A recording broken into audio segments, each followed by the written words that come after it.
ഉപവാസത്തെ പറ്റിയുള്ള ഒരു ക്ലാസ് അതെനിക്ക് കേൾക്കുവാനായിട്ട് സാധിച്ചത്. അത് ഞാൻ പ്രത്യേകിച്ച് ഞാൻ പറയാനായിട്ട് ആഗ്രഹിക്കുന്നത്, ഈശോയുടെ കരുണയുടെ വർഷമായിട്ട് ഈ വർഷം പ്രഖ്യാപിച്ചിരിക്കുകയാണ്. ഉപവാസവും പ്രാർത്ഥനയും വഴി ഈശോയെ മഹത്വപ്പെടുത്തുന്നത്. പ്രത്യേകിച്ച് ഈശോ 40 ദിവസവും ഉപവസിച്ച് പ്രാർത്ഥിച്ച് വന്നപ്പോഴാണ് പൈശാചികമായിട്ടുള്ള പ്രലോഭനങ്ങൾ ഈശോയുടെ നേരിട്ട് വരുന്നത്. അതിലെല്ലാം ഈശോ വചനം പറഞ്ഞുകൊണ്ട് തന്നെ പിശാചിനെ അവിടുന്ന് മാറ്റി ഓടിക്കുന്നതായിട്ട് നമ്മൾ കാണുന്നു. നമുക്ക് ഈ ദിവസങ്ങളിലെല്ലാം, പ്രത്യേകിച്ച് നോയമ്പിൻ്റെ ഈ അവസരത്തിൽ പ്രത്യേകമായിട്ട് നോയമ്പിൻ്റെ ആരംഭമായി തുടങ്ങിയിരിക്കുകയാണല്ലോ. നമ്മുടെ ഉപവാസവും പ്രാർത്ഥനയും എല്ലാം മറ്റുള്ളവരോട് കരുണ കാണിച്ചുകൊണ്ട്, നമുക്ക് മറ്റുള്ളവരെ സ്നേഹിക്കുവാനോ അവരുടെ കുറവുകൾ അംഗീകരിച്ചുകൊണ്ട് അവരെ ഉൾക്കൊള്ളുവാനോ സാധിക്കുന്നില്ലെങ്കിൽ നമ്മുടെ ഉപവാസവും പ്രാർത്ഥനയും എല്ലാം ഫലപ്രദമല്ല എന്നാണ് ഈശോ പറയുന്നത്. അതാണല്ലോ യെശയ്യാ പ്രവാചകൻ്റെ പുസ്തകം 58-ാം അധ്യായത്തിൽ നാം വായിച്ചു കേട്ടത്. നിങ്ങളുടെ ഉപവാസവും പ്രാർത്ഥനയും എല്ലാം കൊണ്ട് ഞാൻ മടുത്തു, എന്നാൽ നിങ്ങളുടെ കരുണ നിങ്ങൾ കാണിക്കുക എന്ന്. ആ ഒരു മനോഭാവം നമ്മളെല്ലാവരിലും ഉണ്ടായിരിക്കട്ടെ. അതിനു വേണ്ടിയിട്ട് നമുക്ക് പ്രാർത്ഥിക്കാം. നമ്മുടെ സ്വന്തം ശക്തി കൊണ്ട് നമുക്കിത് ചെയ്യുവാനായിട്ട് സാധിക്കുകയില്ല. പരിശുദ്ധാത്മാവ് നമ്മുടെ മേൽ നിറഞ്ഞു കഴിയുമ്പോൾ മറ്റുള്ളവരുടെ കുറവുകളും അവരുടെ ബലഹീനതയെല്ലാം സഹിക്കുവാനും അവരെ സ്നേഹത്തോടുകൂടി ഉൾക്കൊള്ളുവാനായിട്ട് നമുക്ക് സാധിക്കും. അതിനു വേണ്ടിയിട്ട് പരിശുദ്ധാത്മാവിൻ്റെ നിറവും അഭിഷേകവും ലഭിക്കുന്നതിന് വേണ്ടി നമുക്ക് ഈശോയോട് പ്രാർത്ഥിക്കുകയും ഈ നോയമ്പിൻ്റെ അവസരങ്ങളിലെല്ലാം വലിയ ഫലപ്രദമായിട്ടുള്ള അനുഗ്രഹങ്ങൾ ലഭിക്കുന്നതിന് വേണ്ടി നമുക്ക് പ്രാർത്ഥിക്കുകയും പ്രവർത്തിക്കുകയും ചെയ്യാം. അതിനു വേണ്ടിയിട്ട് പ്രത്യേകമായിട്ട് നമുക്ക് പ്രാർത്ഥിക്കാം. കൈയടിച്ച് കർത്താവിന് നന്ദി പറയാം. അടുത്ത ആൾ വരിക.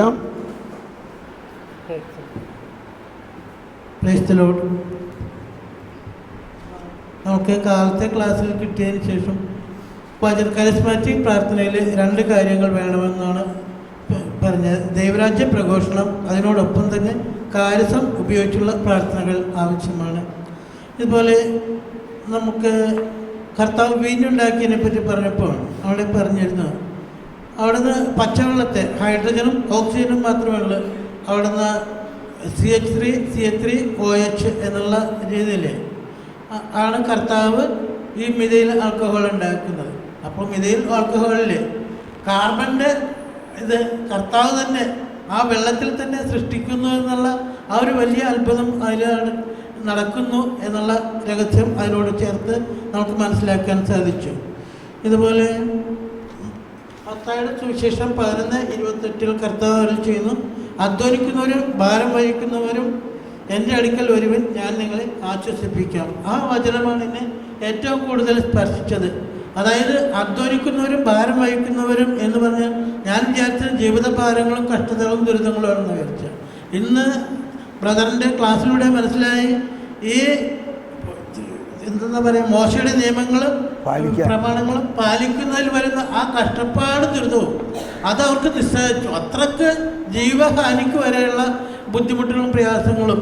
ഇപ്പോൾ അതിനെക്കുറിച്ച് ഒരു ഉദാഹരണം എനിക്ക് എൻ്റെ മനസ്സിൽ കിട്ടിയ എങ്ങനെയാണ്, കണ്ണിന് പകരം കണ്ണ്, പല്ലിന് പകരം പല്ലെന്ന് പറയുമ്പോൾ അവിടെ മോശയുടെ നിയമത്തിൽ അത് ഉദ്ദേശിച്ചിട്ടുണ്ടെങ്കിൽ തന്നെ അവിടെ പറയുന്നത്, അവൻ ഈ കണ്ണ് ആ ഒരു തെറ്റ് ചെയ്യാതിരിക്കാൻ, അവൻ്റെ കണ്ണ് നഷ്ടപ്പെടും, അവനെ മറ്റൊരുത്തനെ നഷ്ടപ്പെടുത്തിയാൽ അവൻ്റെ കണ്ണ് പോകും. അതുകൊണ്ട് ഭയന്നിട്ട് അത്തരം തെറ്റ് ചെയ്യാതിരിക്കുക എന്നാണ് മോശ ഉദ്ദേശിച്ചതെങ്കിൽ, അത് ഫരിസേയരുടെ നിയമത്തിൽ വന്നപ്പോൾ യാദൃശ്യമായിട്ട് ആരുടെങ്കിലും കൈകൊണ്ട് ആർക്കെങ്കിലും കണ്ണിന് കേടുപറ്റിയാൽ, അല്ല ഒരുവൻ്റെ പല്ല് നഷ്ടപ്പെട്ടാൽ അവൻ്റെ പല്ലിന് പകരം ഈ പല്ല് കൊടുക്കണമെന്നുള്ള അവസ്ഥയിലേക്ക് നിയമം രൂപാന്തരപ്പെട്ടു. Price the Lord. അപ്പോൾ ആ രീതിയിലുള്ള കഷ്ടതകളും ദുരിതങ്ങളും നിയമത്തിലൂടെ കടന്നു വന്നപ്പോൾ കർത്താവ് യേശുക്രിസ്തു കടന്നു വന്നിട്ട് പറയുകയാണ്, അധ്വാനിക്കുന്നവരും ഭാരം വഹിക്കുന്നവരും എൻ്റെ അടുക്കൽ വരുവൻ, ഞാൻ നിങ്ങളെ ആശ്വസിപ്പിക്കാം എന്ന് പറഞ്ഞപ്പോൾ ജനത്തിന് അതൊരു സദ്വാർത്തയായി, അതവർക്ക് ആശ്വാസമായി, അതോടൊപ്പം തന്നെ സമാധാനമായി. അപ്പോൾ നമ്മുടെ ഈശോ കടന്നു വന്നപ്പോൾ ഉണ്ടായ ആ വലിയ രക്ഷ. Praise the lord. യേശുവിൻ്റെ രക്ഷയെ പറ്റി പറയുമ്പോൾ സങ്കടം വരും. Praise the lord. ഓർക്കരുത്. Praise the lord. പിന്നെ മറ്റൊരു കാര്യം എനിക്ക് കിട്ടിയതാണ്, നമ്മൾ ഈ 61-ാം സങ്കീർത്തനത്തിൽ സഹോദരൻ പറഞ്ഞു, ആ കൃമി എന്ന വാക്കിന് ടൗള എന്നൊരു പദത്തെക്കുറിച്ച് പറഞ്ഞു. ആ ടൗള എന്ന് പറയുമ്പോൾ അത് കൃമി പെറ്റ് പെരുകി അതിനകത്തുനിന്ന് പുറത്തു വന്നു കഴിയുമ്പോൾ അത് അതിൻ്റെ അമ്മയുടെ മാംസം ഭക്ഷിച്ചു കഴിഞ്ഞ് അവശേഷിക്കുന്ന അതിൻ്റെ തൊണ്ട് അത് വെള്ളത്തിലിട്ട് കഴിയുമ്പോൾ രക്താംബരം എന്നുള്ള ആ ഒരു പുതപ്പ് ആ കമ്പിളി ഉണ്ടാക്കുവാനുള്ള റെഡ് കളർ അതിനകത്തു നിന്നാണ് കിട്ടണമെന്ന് പറഞ്ഞു.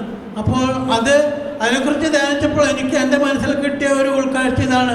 ഇത് യഥാർത്ഥത്തിൽ യേശുക്രിസ്തു അല്ല, പരിശുദ്ധ കന്യകാമറിയമാണ് ആ രക്താംബരത്തിലുള്ള കളർ കൊടുത്തതെന്നുള്ളതാണ് എൻ്റെ മനസ്സിൽ കിട്ടിയ ഒരു ഉൾക്കാഴ്ച. Price the Lord. Price the Lord. വരൂ, ഇങ്ങോട്ട് നീങ്ങുന്നു. Price the Lord. ഇപ്പോൾ ഈ ബ്രദർ പറഞ്ഞതിനോടുകൂടി ഞാൻ കൂട്ടിച്ചേർക്കുകയാണ്.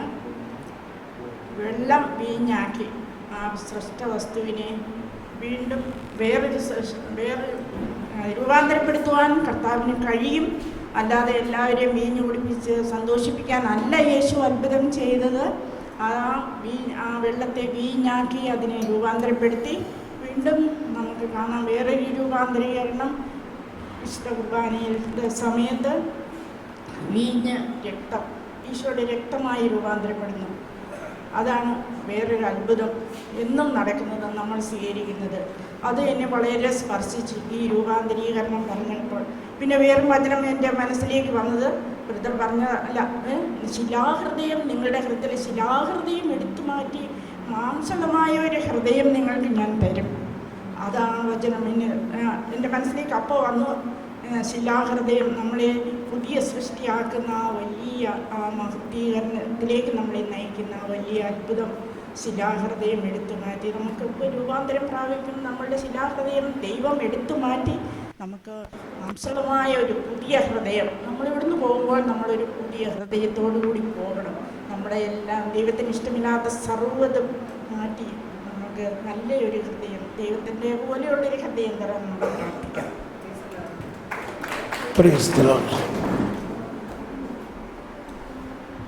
എൻ്റെ പ്രാർത്ഥനയിലും ഈശോയെ അവിടുത്തെ തിരുരക്തം എൻ്റെ മേൽ തളിക്കണമേ, തിരുരക്തത്താൽ എല്ലാവരെയും കഴുകി വിശുദ്ധീകരിച്ച് പരിശുദ്ധാത്മാവിനെ നിറച്ച് ശക്തിപ്പെടുത്തണമേ എന്ന് പ്രാർത്ഥിക്കാറുണ്ട്. അപ്പോൾ ഈശോ ബ്രദറിലൂടെ നമ്മളോട് സംസാരിക്കുകയായിരുന്നു. കത്തോലിക്കരായ നാം ഈശോയുടെ ശരീരവും രക്തവും സ്വീകരിക്കുമ്പോൾ പിന്നെ വീണ്ടും ഒരു തളിക്കുന്നതിനെ കുറിച്ച് പറയേണ്ട ആവശ്യമില്ലല്ലോ എന്ന്. പിന്നെ എനിക്ക് പറയാനുള്ളത്, മരിച്ചു ഉയർത്ത ക്രിസ്തുവിൻ്റെ വെളിച്ചത്തിലാണ് നാം പഴയ നിയമം വായിക്കേണ്ടത്. പിന്നെ ഈശോ താബോർ മലയിൽ വെച്ച് രൂപാന്തരപ്പെട്ടപ്പോൾ മോശയും ഏലിയായും കൂടെ നിൽക്കുന്നത് കണ്ടു. അപ്പോൾ നിയമവും പ്രവാചകന്മാരെയുമല്ല, ഈശോയെയാണ് നിങ്ങൾ, ഇവൻ എൻ്റെ പ്രിയപുത്രൻ, ഇവൻ്റെ വാക്ക് ശ്രവിക്കുവൻ എന്ന് മേഘത്തിൽ നിന്നൊരു സ്വരം കേട്ടു. അപ്പോൾ നിയമവും പ്രവാചകനെയുമല്ല, നമ്മൾ പ്രിയപുത്രൻ്റെ ഈശോയുടെ വചനത്തെയാണ് സ്വീകരിക്കേണ്ടത്, അല്ലെങ്കിൽ ഈശോയിലാണ് വിശ്വസിക്കേണ്ടത് എന്നൊരു പുതിയ ബോധ്യം കിട്ടി. പിന്നെ അത് ഈശോ സിനഗോഗുകളിൽ പഠിപ്പിച്ചു എന്ന് നമ്മൾ പുതിയ നിയമത്തിൽ വായിക്കാറുണ്ട്. അപ്പോൾ എനിക്ക് ഉണ്ടാവാറുണ്ട് ഒരു സംശയം, എന്തായിരിക്കാം ഈശോ അവിടെ പഠിപ്പിച്ചിട്ടുണ്ടായിരിക്കുക. പിന്നെ പഴയ നിയമത്തിൽ കണ്ണിന് പകരം കണ്ണ്, പല്ലിന് പകരം പല്ല് എന്ന് കേട്ടിട്ടുണ്ട്. എന്നാൽ ശത്രുക്കളെ സ്നേഹിക്കും, നിന്നെ പീഡിപ്പിക്കുന്നവർക്ക് വേണ്ടി പ്രാർത്ഥിക്കുവിൻ എന്നിങ്ങനെയൊക്കെയാണ് ഈശോ സിനഗോഗുകളിലും ഈശോ ദേവാലയങ്ങളിലും ഗ്രാമങ്ങളിലും പട്ടണങ്ങളിലും ചുറ്റി സഞ്ചരിച്ച് ദൈവവചനം പ്രഘോഷിക്കുകയും രോഗികളെ സുഖപ്പെടുത്തുകയും പിശാചുബാധിതരെ സ്വതന്ത്രരാക്കുകയും ചെയ്തു എന്ന് നമ്മൾ വായിക്കുന്നുണ്ട്. ഈ ഈശോ സിനഗോഗുകളിൽ മറ്റു ഗ്രാമങ്ങളിലെല്ലാം പഠിപ്പിച്ചത് ഈശോയുടെ പുതിയ നിയമമായ ശത്രുവിനെ സ്നേഹിക്കുക എന്ന കാര്യമാണെന്ന് നമുക്ക് ഈശോ ബ്രദറിലൂടെ വെളിപ്പെടുത്തി തന്നു. പിന്നെ മറ്റൊരു കാര്യം, ഈ ബ്രദർ പറഞ്ഞു 150 സങ്കീർത്തനവും കർത്താവ് എഴുതിയതാണല്ലോ, അപ്പോൾ അതിന് സംഗീതം പകരുക. അപ്പോൾ എനിക്ക് തോന്നിയ ഒരു കാര്യം, 51-ാം സങ്കീർത്തനം ദാവീദ് രചിച്ചതല്ലേ? അദ്ദേഹം പാപം ചെയ്തതിന് ശേഷം കർത്താവെ എൻ്റെ പാപങ്ങൾ, കർത്താവ് അങ്ങയുടെ കാരുണ്യത്തിനൊത്ത് എന്നോട് ദയ തോന്നണമേ, അങ്ങയുടെ കാരുണ്യാതിരേകത്തിനൊത്ത് എൻ്റെ അതിക്രമങ്ങൾ മായ്ച്ചു കളയണമേ എന്ന് തുടങ്ങുന്ന 51-ാം സങ്കീർത്തനം മൊത്തം ദാവീദ് തന്നെ എഴുതിയതല്ലേ എന്നാണ് എൻ്റെ സംശയം. ഈശോ ബ്രദറിലൂടെ നമ്മളോട് ഒത്തിരി കാര്യങ്ങൾ സംസാരിച്ചു. ഈശോയ്ക്ക് നന്ദി. അടുത്ത ആൾ വരാം. സങ്കീർത്തനങ്ങൾ മിക്കവാറും എല്ലാം തന്നെ ദാവീദാണ് എഴുതിയിട്ടുള്ളത്. പക്ഷെ നമ്മൾ മനസ്സിലാക്കേണ്ടത് അത് പരിശുദ്ധാത്മാവിലൂടെ രചിക്കപ്പെട്ട പ്രവചന ഗീതങ്ങളാണ്. അതിൽ യേശുവിലൂടെ വെളിവാക്കപ്പെടുന്ന രക്ഷാകര രഹസ്യങ്ങളാണ് അതിൽ പറയുന്നത്. യേശു എഴുതിയെന്നല്ല ഞാൻ പറഞ്ഞതിൻ്റെ ഉദ്ദേശം. മനസ്സിലാവുണ്ടോ? യേശു എല്ലാ ദിവസവും ഈ സങ്കീർത്തനങ്ങൾ പാടിയിരുന്നു, പ്രാർത്ഥിച്ചിരുന്നു. എന്നാൽ ഇത് എഴുതിയത് പരിശുദ്ധാത്മാവിൻ്റെ പ്രചോദനത്തിലൂടെ ദാവീദാണ് അത് എഴുതിയിട്ടുള്ളത്. അപ്പോൾ നമ്മൾ ദാവീദ് എഴുതിയെന്ന് പറഞ്ഞാൽ ദാവീദിൻ്റെ മനസ്സിൽ ചുകർന്ന കുറേ കഥാകൃത്യമായല്ല എഴുതിയത്, അതൊരു പ്രവചനമാണത്. അപ്പോൾ ഈ 51-ാം സങ്കീർത്തനത്തിൽ ദാവീദ് പാപം ചെയ്തതുകൊണ്ട് ദാവീദിൻ്റെ വ്യക്തിപരമായ പാപത്തെ അല്ല അവിടെ ഉദ്ദേശിക്കുന്നത്. മനുഷ്യവംശത്തിൻ്റെ മുഴുവനും അവസ്ഥയാണ് അവിടെ ഉദ്ദേശിക്കുന്നത്. മനുഷ്യവംശം മുഴുവനും കരയുന്നത് ഇതാണ്: എൻ്റെ ഈ ഹൃദയം എടുത്ത് മാറ്റും, എനിക്കൊരു പുതിയ ഹൃദയം തരൂ. ഈ ഹൃദയം വെച്ചുകൊണ്ട് ഞാൻ ജീവിച്ചാൽ ഞാൻ പാപം തന്നെ ചെയ്തുകൊണ്ടിരിക്കും. ഇപ്പം ഇവിടെ നമ്മൾ മനസ്സിലാക്കേണ്ടത് ഈ പാപം മുഴുവനും എങ്ങനെ ഉണ്ടായി. ഇപ്പം നമ്മൾ പുതിയ നിയമത്തെ ഞാൻ പറഞ്ഞുകൊണ്ടിരിക്കുന്നത് മുഴുവനും ഈശോ ശത്രുവിനെ സ്നേഹിക്കുന്നത് മാത്രമല്ല അവിടെ പറയുന്നതിൻ്റെ അർത്ഥം. മനുഷ്യൻ്റെ രക്ഷ യേശുവിലൂടെയാണ്, പ്രമാണങ്ങളിലൂടെ അല്ല. ആണോ? പ്രമാണങ്ങൾ പഠിച്ചാൽ രക്ഷ കിട്ടോ? രക്ഷിക്കുന്നതിന് ആര് വരണം? യേശു. പാപം അത് പിന്നെ പറയാം. ഓക്കെ, അടുത്ത ആൾ പോയി. എൻ്റെ മനസ്സിലോട്ട് എപ്പോഴും വരുമായിരുന്നു, ശിഷ്ടൻ്റെ മേലും ദുഷ്ടൻ്റെ മേലും ഒരുപോലെ കാരുണ്യം വർഷിക്കുന്ന ദൈവം. അപ്പോൾ പരിശുദ്ധ കുർബാനയിൽ ഒത്തിരിയേറെ അനുഗ്രഹങ്ങൾ എല്ലാവർക്കും ഒരുപോലെ അല്ലേ ഈശോയെ കൊടുക്കുന്നത്. പിന്നെ എന്തുകൊണ്ടാണ് എനിക്കിത് സാധ്യമാകാത്തതെന്ന് എപ്പോഴും മനസ്സിൽ ഒരു ചോദ്യം നിൽക്കുമായിരുന്നു. ഇന്ന് ബ്രദർ പറയുന്നുണ്ടായിരുന്നു, സാവൂളിൻ്റെ ഹൃദയത്തിൽ നിന്ന് ഫരിസേയ മനോഭാവം കടന്നു പോയപ്പോൾ അദ്ദേഹം പൗലോസായി രൂപാന്തരപ്പെട്ടു എന്ന്. അത് എന്നിലുള്ള ഫരിസേയ മനോഭാവം പരിശുദ്ധാത്മാവിലൂടെ പൂർണ്ണമായി മാറുമ്പോൾ മാത്രമാണ് എന്നിലേക്കും ആ അനുഗ്രഹ വർഷം പൂർണ്ണമായിട്ടും ഉൾക്കൊള്ളാൻ സാധിക്കുന്നുള്ളൂ. എല്ലാ വ്യക്തികളിലും ഈ ഒരു ഫരിസേയ മനോഭാവം ഉണ്ടെന്ന് ബ്രദറിൻ്റെ ക്ലാസ്സിലൂടെ ഇന്ന് അറിയുവാനും ആ ഒരു ഉത്ബോധ്യത്തിലേക്ക് എനിക്ക് ലഭിച്ചു.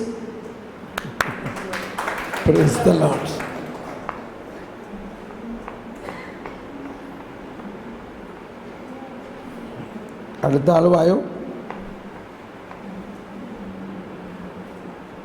ഇന്നത്തെ ദിവസം ഇങ്ങനെ തള്ളി നീക്കിയാലേ നീങ്ങുള്ളൂ. തള്ളി നീക്കാനല്ല, നിങ്ങളുടെ ബോധ്യങ്ങൾ പങ്കുവയ്ക്കുമ്പോഴാണ് മറ്റുള്ളവർക്ക് ഈ പറഞ്ഞ കാര്യങ്ങളൊക്കെ സാധാരണഗതിയിൽ നമുക്ക് ഒരിക്കലും സ്വീകരിക്കാൻ പറ്റില്ല. നമ്മൾ ചെറുപ്പം മുതലേ 10 പ്രമാണങ്ങൾ മാത്രം പിടിച്ചു നിൽക്കുന്ന ആൾക്കാരാണ്. ബ്രദറിൻ്റെ ഇന്നത്തെ ക്ലാസ്സിൽ ഏറ്റവും പ്രത്യേകതയായിട്ട് തോന്നിയത് ഒരറിവ്, പരിസയരുടെ ആ നീതിയും നിയമവും യേശുവിൻ്റെ നീതിയും അതൊരു വലിയ അറിവുമാണ്. അത് ദൈവത്തിൻ്റെ പദ്ധതിയുടെ അതിൻ്റെ ആഴം നമുക്കറിയാൻ ഇടവരുത്തുന്നു. നമ്മുടെ ജീവിതത്തിലാണ് തന്നെ ഒരുപാട് അനുഭവങ്ങൾ ഈ രണ്ട് കമ്പാരിസണിൽ നിലനിൽക്കും.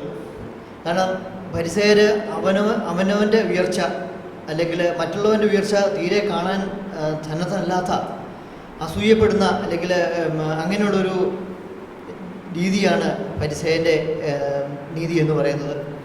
അതുതന്നെയാണ് നമ്മുടെയൊക്കെ ജീവിതത്തിൽ പലപ്പോഴും സംഭവിക്കാറുള്ളത്. നമുക്കൊരു ബുദ്ധിമുട്ടുണ്ടാക്കുന്ന അല്ലെങ്കിൽ ഒരു ശത്രു എന്നുള്ള ഒരു സ്ഥാനത്ത് നമ്മളൊരാളെ കിട്ടിയാൽ അദ്ദേഹത്തിന് ഒരു നാശം വന്ന് ഭവിക്കണം എന്ന് വരെ നമ്മൾ ചിന്തിച്ചു പോകും. കാരണം അതുപോലുള്ള അനുഭവങ്ങൾ ഇങ്ങനെ ജീവിതത്തിൽ ഉണ്ടാകുമ്പോഴേക്ക് നമ്മൾ അങ്ങനെ ചിന്തിച്ചേക്കാം.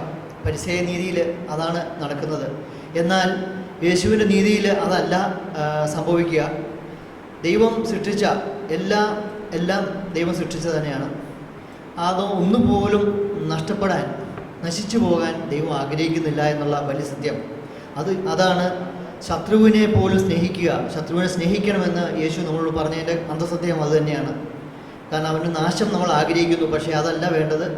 അവൻ്റെ ജീവൻ അവനും ദൈവത്തിലേക്ക് തിരിച്ചു വന്ന് ദൈവത്തിലേക്ക് ആ സായുജ്യം സ്വർഗത്തിലേക്ക് വന്ന് ചേരാൻ ദൈവം ആഗ്രഹിക്കുന്നു ഉള്ളത് യേശുക്രിസ്തു മാത്രമാണ് നമ്മളോട് പറഞ്ഞിരിക്കുന്നത്. അതുപോലെ തന്നെ മറ്റുള്ളവൻ്റെ ഉയർച്ചയിൽ അസൂയ തോന്നുന്ന മനസ്സ് നമുക്ക് മാറാൻ യേശുവിൻ്റെ നീതിക്ക് കഴിയുന്നു. അങ്ങനെ എല്ലാം നമ്മുടെ ഓരോരോ ചെറിയ ചെറിയ കാര്യങ്ങളിൽ പോലും ഈ രണ്ട് വ്യത്യാസം വളരെ പ്രധാനമാണ്. അത് എല്ലാ ക്രിസ്ത്യാനിയും യേശുവിൻ്റെ അനുകരിക്കുന്നവർ അതിനെന്തുകൊണ്ടും ചെയ്യേണ്ടവരാണ് എന്നുള്ള കാര്യം ഇന്നത്തെ ക്ലാസ്സിൽ പ്രത്യേകം ബോധ്യമായി. അതിൻ്റെ വ്യാപ്തിയും നമുക്ക് മനസ്സിലാകുന്നു. Thank you. കൈയടിച്ച് എന്ന് പറയാം.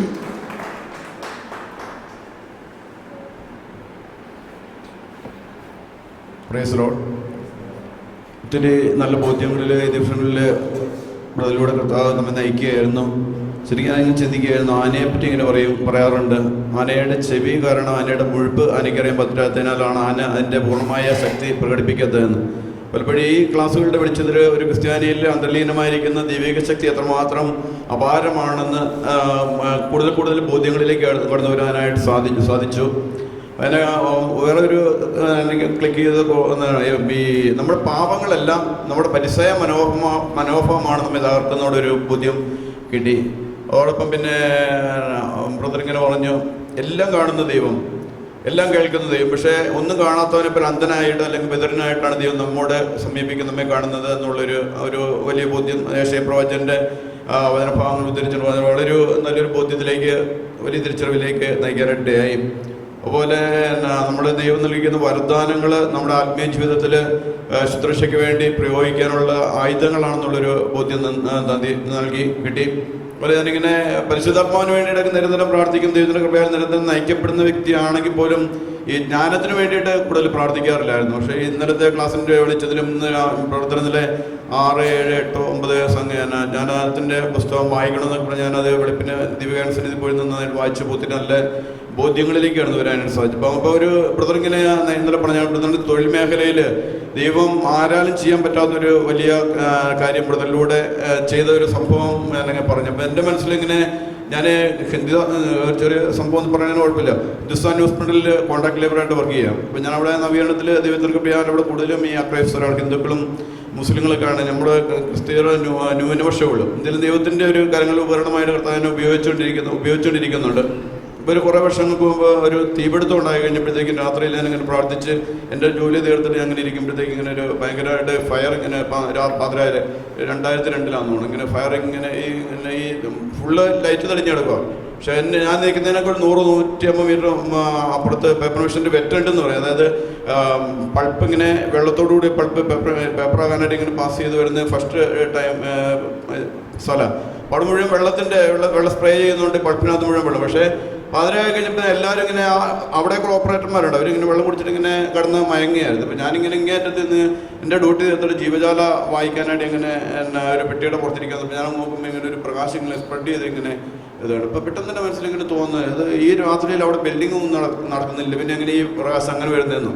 അപ്പോൾ ഞാൻ ശ്രദ്ധിച്ചു കഴിഞ്ഞപ്പോൾ ഇങ്ങനെ ഫയർ ഇങ്ങനെ ഇങ്ങോട്ട് തള്ളി വരുന്നുണ്ട്. ഞാൻ ഓടിപ്പോയിട്ട് ഇങ്ങനെ അവിടുത്തെ ഓപ്പറേറ്റർ പിന്നെ മാനേജറോട് ഓഫീസിൽ ചെന്ന് പറഞ്ഞ് പെട്ടെന്ന് ആക്ഷൻ എടുത്തു കഴിഞ്ഞാൽ അന്ന് തന്നെ അത്ര ഞാൻ കണ്ടുപിടിച്ചുകൊണ്ട് ഇടേണ്ട 6 കോടി രൂപയുടെ നഷ്ടം ഉണ്ടായുള്ളത്. അത് അല്ലെങ്കിൽ ബാക്കി കംപ്ലീറ്റ് കത്തിപ്പോകേണ്ട ഒരു അവസ്ഥ. ദൈവം അങ്ങനെ ഒരു ചിന്ത എന്നിലേക്ക് വന്നു. അത് ശ്രദ്ധിക്കാനും ഇങ്ങനെ ഒരു ചിന്ത വന്നാൽ ശ്രദ്ധിക്കാനായിട്ട് ഇടയാക്കിയുണ്ടാകും വലിയ. അതുപോലെ തന്നെ വേറൊരു ഈ കഴിഞ്ഞ 8 വർഷം മുമ്പാണ് ഇങ്ങനെ ഒരു പേപ്പറിൽ ഓരോ മണിക്കൂറിലേണ്ട 1 ടൺ പേപ്പർ ചെയ്ത കമ്പനിക്ക് നഷ്ടം വന്നുകൊണ്ടിരുന്ന ഒരു അവസ്ഥ. ഒരു പേപ്പർ മെഷീൻ ഇങ്ങനെ ഒരു 37 റോളുകളിൽ ഇങ്ങനെ പേപ്പർ ഇങ്ങനെ പാസ് ചെയ്ത് വരുമ്പോഴത്തേക്കും അത് ഡ്രൈ ആകാൻ വേണ്ടിയിട്ട് ഇത് സ്റ്റീം റോളെ മുഴുവൻ സ്റ്റീമാണ്.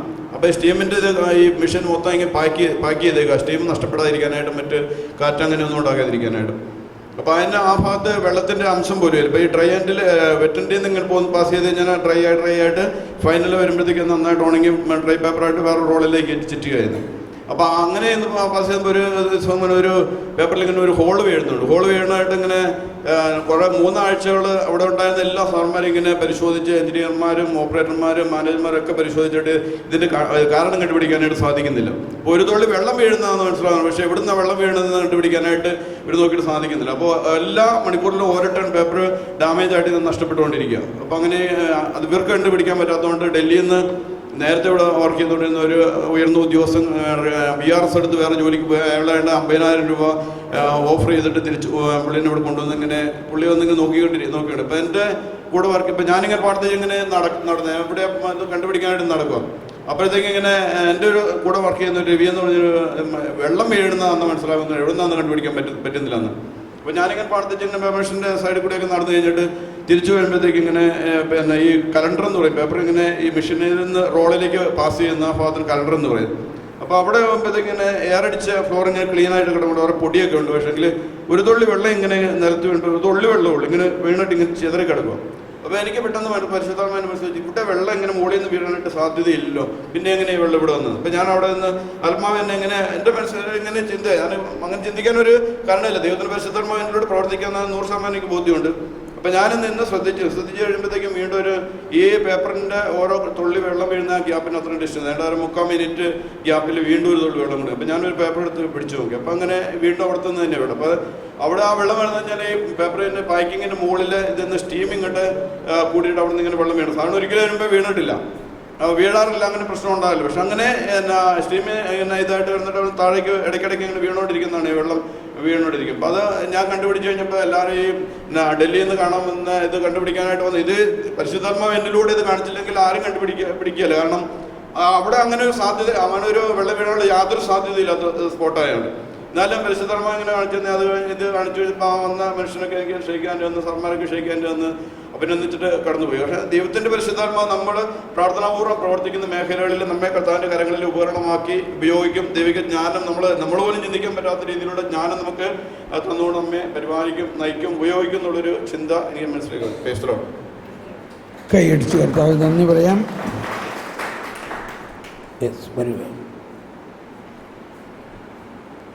ഈശോയുടെ ഉള്ള രക്ഷയെക്കുറിച്ച് ഇപ്പോഴും നമ്മൾ പൂർണ്ണമായിട്ട് അറിയുന്നില്ല എന്നുള്ളതാണ് ഒരു വശം. ഈശോയിലൂടെ വന്നിരിക്കുന്ന രക്ഷ പൂർണ്ണമായിട്ട് നമ്മൾ അറിയണം.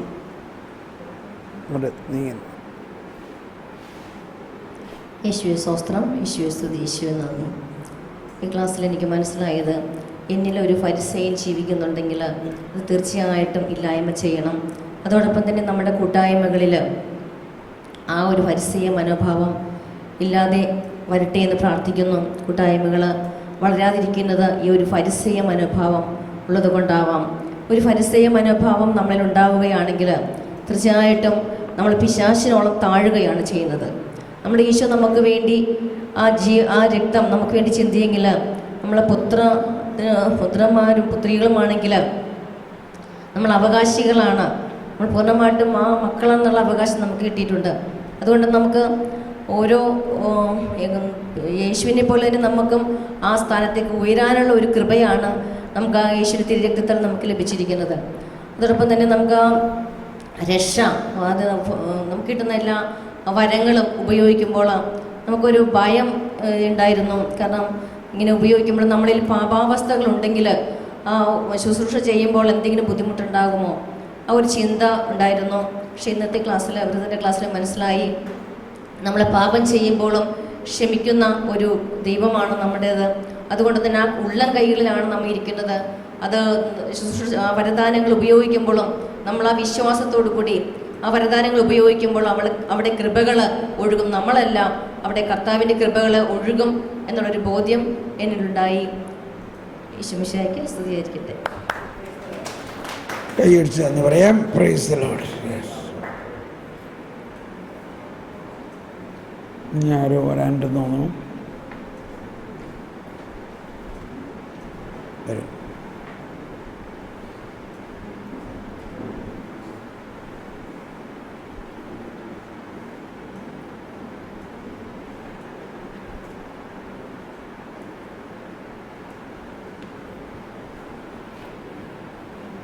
Price the Lord. എനിക്ക് അധികം സംസാരിക്കാനായിട്ട് പറ്റില്ല എങ്കിൽ തന്നെയും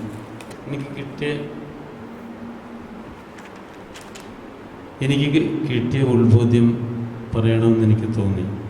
കാരണം ദൈവനീതി എന്താണെന്ന് ഇവിടുത്തെ ക്ലാസ്സിൽ നിന്ന് മനസ്സിലാക്കാൻ സാധിച്ചു.